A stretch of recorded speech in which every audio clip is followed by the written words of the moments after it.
예, 여러분 오늘 하나님 말씀 야고보서 4장 12절부터 17절 말씀입니다.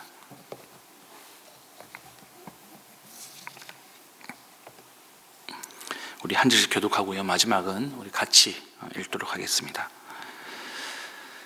형제 자매 여러분, 서로 헐뜯지 마십시오. 자기 형제 자매를 헐뜯거나 심판하는 사람은 율법을 헐뜯고 율법을 심판하는 것입니다. 그대가 율법을 심판하면 그대는 율법을 행하는 사람이 아니라 율법을 심판하는 사람입니다. 율법을 제정하신 분과 심판하시는 분은 한 분이십니다. 그는 구원하실 수도 있고 멸망시키실 수도 있습니다. 도대체 그대가 누구이기에 이웃을 심판합니까? 오늘이나 내일 어느 도시에 가서 1년 동안 거기에서 지내며 장사하여 돈을 벌겠다 하는 사람들이여 들으십시오. 여러분은 내일 일을 알지 못합니다. 여러분의 생명이 무엇입니까? 여러분은 잠깐 나타났다가 사라져버리는 안개에 지나지 않습니다. 도리어 여러분은 이렇게 말해야 할 것입니다.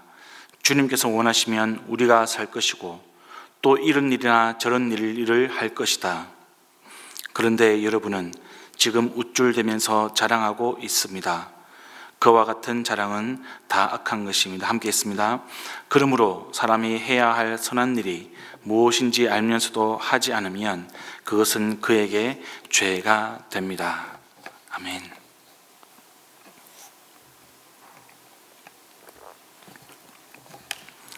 예, 여러분 우리나라에 1980년도에 기독교의 불모지였던 이 조선이라는 땅에 복음을 전하기 위해서 캐나다에서 25살 청년 이 로버트 하디라는 선교사가 왔습니다. 그 사람은 이제 캐나다에서 고등학교를 졸업하고 교사 생활을 잠시 하다가 다시 공부를 하고 의대를 진학했습니다. 토론토에 있는 의대에 진학을 했습니다. 이 사람은 의대에 진학하고 난 다음에 기독교 청년 선교 운동에 참석을 했고요. 거기서 이 해외 선교에 대한 그런 사명을 가지게 됐습니다. 그리고 먼저 이 조선에 와 있던 자기의 친구 게일이라는 선교사의 편지를 받고요. 하나님께서 나를 조선으로 부르시는구나 라는 확신을 가지게 되었습니다. 졸업을 했습니다. 결혼을 일찍 했기 때문에 부인과 함께 이 조선으로 왔습니다.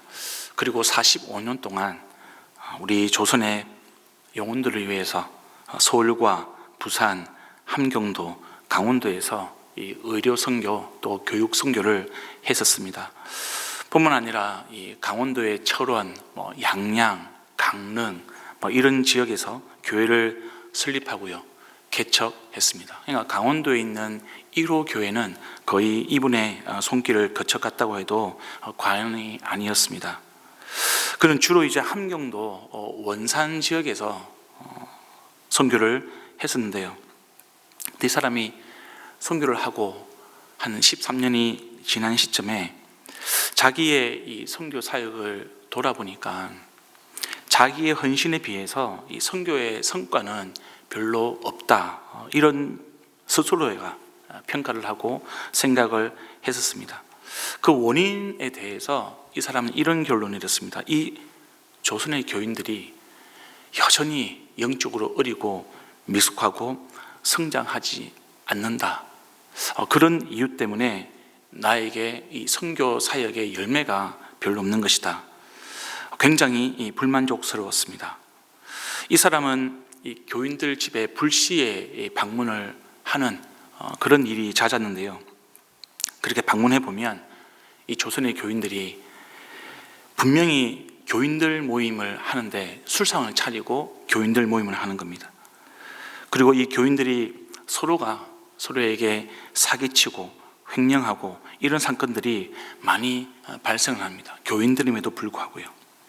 그래서 이 하디 선교사는 교회 규율을 어기는 교인들을 향해서 엄격하게 벌을 내려야겠다. 그래서 세례 교인이었던 사람이 죄를 지으면 학습 교인으로 강등시키고요. 또 때로는 제명시키고 또 무기한 예배 출석을 금지하는 그런 조처도 내렸습니다. 그의 선교서에 보면 이 원산의 교인들이 영적인 상태가 너무나 실망스럽다, 이런 평가를 적고 있습니다. 엄격하게 이 복음을 전파했습니다.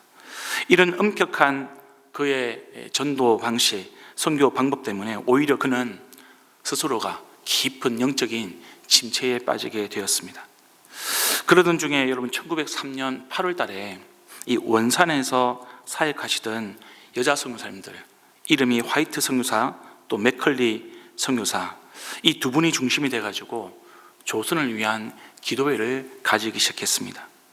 이 기도회는 선교사들이 참여하면서 또 더 많은 성도들이 참석하면서 부흥 집회의 규모로 커졌습니다. 그들은 그 지역에서 선교 경력이 가장 오래된 이 하디 선교사를 부흥 집회 강사로 초청을 하였습니다. 이 하디 선교사는 그 초청을 받고 강의를 준비하면서 자기가 무엇인가 정직하지 못하다는 것을 이제 깨달았습니다. 모태신앙이었지만 성경에서 말하는 신앙이 자기 여기에 없다는 것을 깨달았습니다. 그리고 스스로 그리스도 안에 거하는 삶을 살지 않는다는 것 또한 깨닫게 되었습니다. 성령님이 하디 선교사에게 가장 먼저 요구한 것은 그와 오랫동안 함께 사역하였던 그런 선교사들 앞에서 자기의 과거의 실패와 원인에 대해서 인정하고 시인하는 것이었습니다. 그렇게 기도회를 준비하던 이 하디 선교사, 그 선교사는 말씀 앞에서 깨어지는 그런 놀라운 역사를 경험을 했던 것이죠. 그리고 부흥회를 인도하면서 자기가 가졌던 그런 백인의 우월의식, 의사로서의 그런 거만함과 교만, 그리고 성령 충만이 없었던 그런 자기 사역에 대해서 회개하기 시작하였습니다. 하나님, 저는 죄인입니다. 동료 선교사들을 무시했습니다. 그리고 이 조선의 사람들을 미개하다고, 그런 민족이라고 생각하고 거만하였습니다. 저의 죄를 용서하여 주시옵소서. 그런 이런 공개적인 그런 회개 기도에 이어서 놀라운 일들이 일어나기 시작했습니다. 이 하디 선교사의 회개를 직접 보고 들은 다른 선교사들이 자신들의 죄를 회개하기 시작한 겁니다. 뿐만 아닙니다.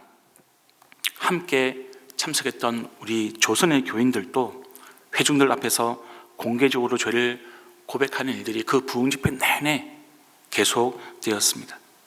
성령님이 집회 현장에서 이 회개의 바람을 강력하게 불어넣으셨던 겁니다. 이것을 원산 대각성 운동이라고 하고요.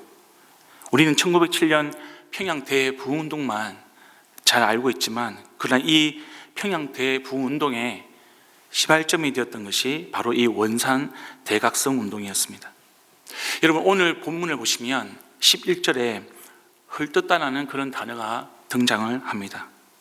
이 세번역 성경은 너무나 이 좁게 해석한 것 같아서 제가 좀 아쉬움이 있습니다. 이 헬라어 원어는 카탈랄레오라는 단어인데요, 이 단어는 반대하다, 비방하다, 악담하다는 뜻입니다.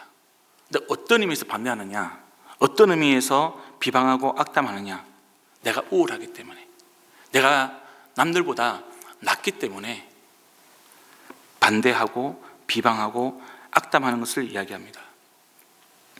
하디 선교사는 오늘 본문 11절 내용처럼 자기 형제 자매를 비방하고요, 악담했습니다.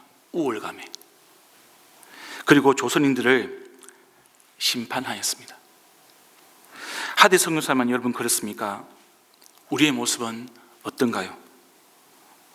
우리와 우리 가정에 있는 가족들의 관계에서는 또 어떻습니까?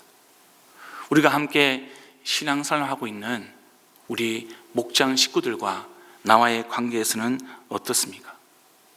또 우리가 우리 공동체 안에서 함께 신앙생활을 하고 있는 우리 형제, 자매들과의 관계 속에서 우리의 생각과 우리의 마음은 이런 하디 선교사의 마음과 태도는 없는지 우리가 돌아봐야 하는 것입니다.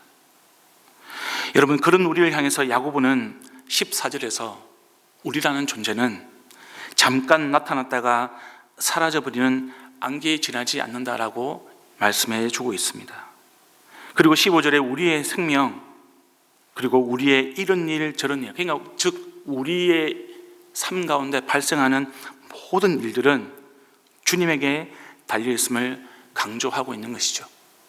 사람이 자기의 길을 계획할지라도 그 걸음을 인도하시는 분이 주님이시라는 것을 이 야고보서는 다시 한번 가르쳐주고 있는 겁니다.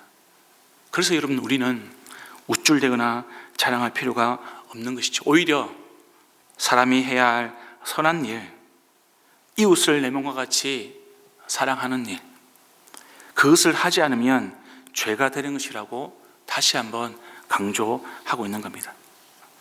성도 여러분, 우리가 이런 원리는 우리 사회에서의 삶도 마찬가지고요, 국가라는 그런 단위에서도 적용이 가능한 겁니다. 여러분, 어제 간밤에 굉장히 놀라운 일이 발생을 했습니다. 제 생각에는 일어나서는 안 되는 일 같은데 일어났던 겁니다. 대통령이 비상계엄령을 선포했고요, 국회가 해제 요구를 결의를 했습니다. 대통령께서 비상계엄령을 선포하면서 발표한 국민 담화문을 제가 찬찬히 읽어보았습니다. 아마도 대통령은 국정을 운영하는데 이 야당의 반대가 심해서 원하는 정책을 제대로 추진할 수 없는 그런 답답한 심정, 그리고 나라를 운영하면서 드는 걱정과 심려가 굉장히 컸던 것 같습니다. 그런 심정, 그런 마음을 그 담화문 가운데 느낄 수 있었습니다. 대통령은 그 입장에서는 반대 세력을 얼마든지 비판할 수 있습니다. 근데 여러분, 대통령 사람이기 때문에 물리력을 사용하고 싶은 그런 충동 느낄 수 있지 않겠습니까? 설사 그렇다더라도 다만 그 방법이 정당해야 하는 것이죠. 근데 여러분, 그 담화문 내용 가운데 이런 내용이 있었습니다. 야당과 국회를 대상으로 국가 헌정 질서를 짓밟고 내란을 획책하는 반국가 범죄자 집단, 자유주의를 체제를 전복하는 세력으로 규정하고요, 계엄령을 선포하는 것, 이것이 과연 정당한 해결 방법인가? 라고 했을 때 저는 그렇지 않다라는 생각이 들었습니다. 계엄령 사태를 보면서 감정이 매우 어려워졌습니다. 힘들어졌습니다. 근데 여러분, 또 한편으로 제 마음속에 드는 생각은 저 또한 심판자가 아니고 안개와 같은 존재이기 때문에 그런 격앙된 마음을 잠시 내려놓고 우선 성령님께서 저에게 주시는 말씀은, 그런 마음은 대통령과 나라와 우리 국민들을 위해서 기도하라는 마음이었습니다. 그래서 마음으로, 정말 전심으로 대통령과 나라와 국민들을 위해서 기도하였습니다. 여러분, 사람이 해야 할 선한 일이 무엇인지 알면서도 하지 않으면 죄를 짓는 것입니다. 마음과 힘과 뜻을 다해서 우리 하나님을 사랑하고 내 몸과 같이 내 이웃을 사랑하는 것, 그 선한 일, 그것을 신실하게 행하는 것, 그것이 하나님께서 우리에게 원하시는 삶인 겁니다. 저와 여러분의 이 땅에서의 삶의 안개와 같다는 것을 다시 한번 기억하기를 원합니다. 그 안개와 같은 삶을 우리가 무엇으로 채울 것인가?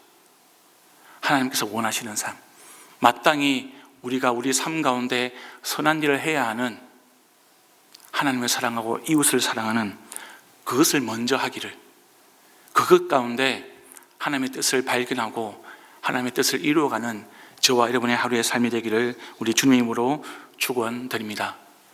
여러분, 말씀을 기억하면서 함께 기도하기를 원합니다. 하나님, 야고보서를 통하여서 우리에게 당부해 주시고 우리에게 권면해 주시고 우리에게 말씀해 주시는 이 모든 내용들을 우리가 믿음으로 받아들이게 하여 주시고, 설사 내 마음속에 불편함이 있고 설사 나의 생각과 다른 점이 있다 할지라도 내가 말씀에 순종하는 마음으로 내가 주의 뜻을 행하는 귀한 주의 성도 되게, 주의 자녀 되게 하여 주시옵소서. 여러분, 오늘은 국가를 위해서 기도하는 날입니다. 간밤에 계엄령 선포와 해제를 둘러싼 큰 파도가 일어났습니다. 근데 여러분, 이 사건이 쉽게 마무리될 것 같지가 않습니다. 우리가 기억해야 할 것은 우리는 심판자가 아니라는 겁니다. 역지사지의 마음, 이웃을 내 몸과 같이 사랑하는 마음, 세상의 욕심이 아니라 하나님의 관점으로 이런 모든 문제들이 해결되기를 함께 기도해 주시기를 부탁드리겠습니다. 교회 일정을 위해서 함께 기도해 주십시오. 예수 영재 모임이 이번 주 토요일에 있습니다. 그리고 학습 세대 입교가 진행될 예정입니다. 이 모든 일정 가운데 하나님께서 우리에게 베푸신 선한 일을, 우리의 삶을 인도해 주시는 그 길을 따라서 우리 공동체가 감당할 수 있도록, 또 한 영혼이 주께로 돌아와 주의 생명을 얻어가는 그 귀한 복의 역사가 일어날 수 있도록 하나님 도와 주시옵소서. 그리고 가지고 나오신 기도 제목으로 함께 계속 기도를 이어가시겠습니다. 기도합니다.